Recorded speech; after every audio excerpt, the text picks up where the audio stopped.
दोस्तों जैसा कि मैंने आप लोगों को पहले बताया था कि जो Huawei है ना वो अपने ऑनर ब्रांड को बेचने का सोच रही है और काफ़ी सारी कंपनीज भी लाइन में लगी थी, जैसे बात करें Xiaomi और भी तरह तरह की कंपनीज।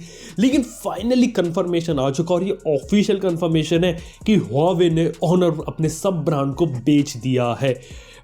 काफ़ी इंटरेस्टिंग चीज़ है। अब किसे बेचा है, क्यों बेचा है, सारी चीज़ वीडियो में डिस्कस करने वाला और इसका इम्पैक्ट क्या पड़ेगा, आप लोग को ऑनर के फोन्स देखने को मिलेंगे या नहीं मिलेंगे, सबके बारे में इस वीडियो में बात करने वाले हैं। तो वीडियो अगर आप लोगों को पसंद आए तो लाइक करो, चैनल को सब्सक्राइब कर लो।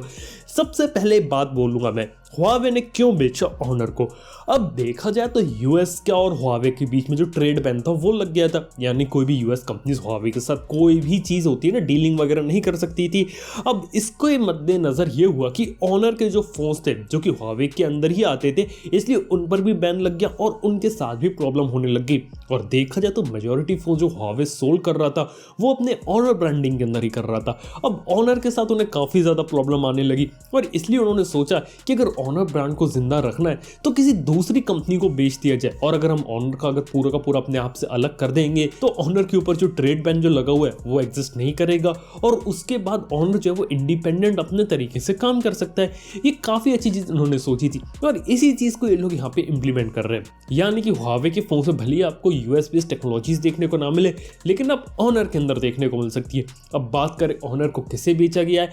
ऑनर को बेचा गया किसी एसोसिएशन के अंदर जहाँ पे 30 डीलर्स एंड एजेंट्स होते हैं, और जो नई कंपनी जो ट्रांसफॉर्म हुई है ना उसका नाम है शिनजेन जिंगसिन इंफॉर्मेशन टेक्नोलॉजी लिमिटेड। कुछ अजीब सा नाम है, चाइनीज नाम है, ये बात मैं बता सकता हूँ। यानी कि ऑनर जो कंपनी थी वो पहले से चाइनीज कंपनी थी और वो दोबारा से एक और नई चाइनीज कंपनी बन गई। उनका जो मालिक है वो बदल गया, लेकिन अभी भी वो चाइनीज ही है। लेकिन एक ही पॉइंट यहाँ पे मैं आपको ऐड कर देने वाला हूँ कि पहले जो चाइनीज गवर्नमेंट का जो इन्फ्लुएंस जो आपको ऑनर के ऊपर देखने को मिलता था ना, वो आपको देखने को नहीं मिलेगा, क्योंकि ऐसा क्लेम किया गया है कि अभी भी Huawei का भी कोई लेना देना नहीं है ऑनर से। और ये जो पूरी डीलिंग हुई है ये हुई है $15.2 बिलियन में, यानी कि लगभग $15.2 बिलियन में Huawei ने क्या किया, अपने ऑनर ब्रांड को कंप्लीटली बेच दिया और उन्होंने सारे रिश्ते नाते काट लिए हैं ऑनर ब्रांड की तरफ से। सिंपल लैंग्वेज में मतलब ये हो जाता है। लेकिन इसके बाद की कहानी क्या, यानी कि उन्होंने ऑनर ब्रांड को बेचा है, इसके साथ साथ जो सप्लाई चेन होती है वो भी चली गई, जो भी लॉजिस्टिक्स होता है और भी R&D कैपेबिलिटीज़ होती हैं, जो भी ऑनर के पास काफ़ी अलग अलग चीज़ें थी वो सारी अब Huawei से अलग होकर ऑनर के पास चली गई हैं। और Huawei को देखा जाए तो काफ़ी सारी प्रॉब्लम्स आ रही स्मार्टफोन्स बनाने में, वो अभी Kirin चिप्स को मैन्युफैक्चर नहीं कर पा रहे। यहाँ तक कि अगर हम बात करें तो जो Qualcomm है तो वहाँ से उन्हें परमिशन मिली कि वो सिर्फ Qualcomm की 4G प्रोसेसर्स को यूज़ कर सकते हैं, जबकि आपको और मेरे को मालूम है Qualcomm के जो सबसे अच्छे प्रोसेसर आज के समय मार्केट में अवेलेबल है सबके सब 5G हैं, जैसे 765G या 865 या अपकमिंग 775 750G, ये सारी 5G चिप्स हैं। और Qualcomm ने को बोला गया कि सिर्फ 4G प्रोसेसर होता है ना, वो ही Huawei को प्रोवाइड किया जाए। इसके साथ ही Huawei को गूगल प्ले स्टोर और भी काफ़ी सारी प्रॉब्लम्स का सामना करना पड़ रहा है। लेकिन बात यहाँ पे ख़त्म नहीं हो जाती। इसके साथ अगर हम ऑनर की बात करें तो ऑनर जो है वो Huawei का पार्ट रहा नहीं है, और ऑनर अगर आप इंडिपेंडेंटली काम करेगा तो उसके पास ये सारी चीज़ों का एक्सेस होगा और वो काफ़ी सारे अलग अलग चीज़ें बना सकता है, और एक काफ़ी अच्छी बात भी हो जाती है। यानी कि बात करें एक ज़माने में जो ऑनर था वो काफ़ी बढ़िया फ़ोन बनाता था। अगर बात करें आज से 2-3 साल पहले तक की, तब आपको ऑनर के काफ़ी बढ़िया फ़ोन्स देखने को मिलते थे। तब यहाँ पे वो Xiaomi जैसी कंपनीज के साथ भी compete करता था। थोड़े हाई एंड में अगर हम बात करें तो OnePlus के साथ भी compete करता था, और देखा जाए तो हर प्राइस कैटेगरी के अंदर काफ़ी बढ़िया प्रोडक्ट्स होते थे। अगर बात करें EMUI की, सॉफ्टवेयर की, या फिर बात करें कैमरास की, तो कुछ चीज़ आपको ऑनर के फोन में काफ़ी बढ़िया देखने को मिलती थी।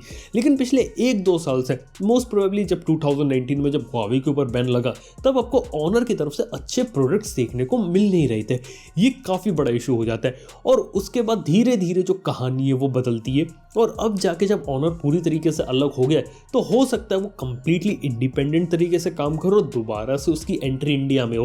मतलब कहने का मतलब ये है कि एक नई कंपनी फॉर्म हुई है एग्जिस्टिंग कंपनी में से, और उसकी थॉट प्रोसेस क्या होती है, वो किस टाइप के प्रोडक्ट्स लेकर आता है, ये कंप्लीटली अलग है। इसे अभी हम प्रेडिक्ट नहीं कर सकते। लेकिन ऑनर का जो ट्रैक रिकॉर्ड रहा है अभी तक, जो उसकी मैनेजमेंट वगैरह का, वो रहा है कि आपको अफोर्डेबल प्राइस में कुछ अच्छी से अच्छी टेक्नोलॉजी प्रोवाइड करने की कोशिश करें। Huawei का एम ये था कि थोड़े प्रीमियम सेगमेंट में जाए, सैमसंग एप्पल से जाके compete करें। यहाँ पे जो ऑनर ब्रांड को क्रिएट किया गया था ना, वो क्रिएट किया गया था डायरेक्टली Xiaomi से compete करने के लिए और ऑनलाइन फोकस रखने के लिए। तो अगर इसी चीज़ को, फिलॉसफी को अगर कंटिन्यू रखते हैं और अपने कुछ अच्छे प्रोडक्ट्स इंडिया में निकालते हैं, ये भी काफ़ी कमाल की चीज़ हो सकती है।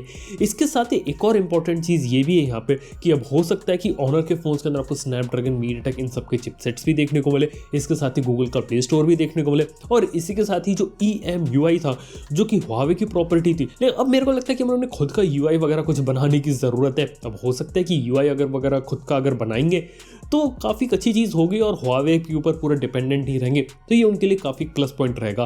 फिर देखते हैं आगे चल के आपको किस तरीके के ऑनर के फ़ोन्स देखने को मिलते हैं। इसके साथ अब सबसे बड़ा सवाल आता है कि आखिर जो करंट ऑनर के फ़ोन है लोगों के पास, उनका क्या होगा। यार अभी के समय में कह पाना बहुत ज़्यादा मुश्किल है कि उन्हें अपडेट Huawei की तरफ से मिलेगा या फिर ऑनर की तरफ से मिलेगा, क्योंकि अपडेट्स का जो प्रॉब्लम है वो Huawei के साथ चली रही है।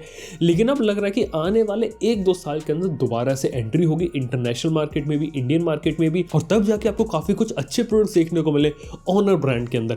क्योंकि ऑनर ब्रांड के अंदर अच्छी बात ये थी कि वैल्यू फॉर मनी का अच्छे तरीके से ख्याल रखा जा रहा था और अच्छी स्पेसिफिकेशन काफ़ी सही प्राइस पे आ रही थी। अगर फिर से ये चीज़ अगर कंटिन्यू रही तो मार्केट में आपको बहुत ही जल्दी काफ़ी अच्छे अच्छे प्रोडक्ट्स देखने को मिल सकते हैं। लेकिन फिलहाल के लिए अभी के समय में इस चीज़ को बेचा गया है।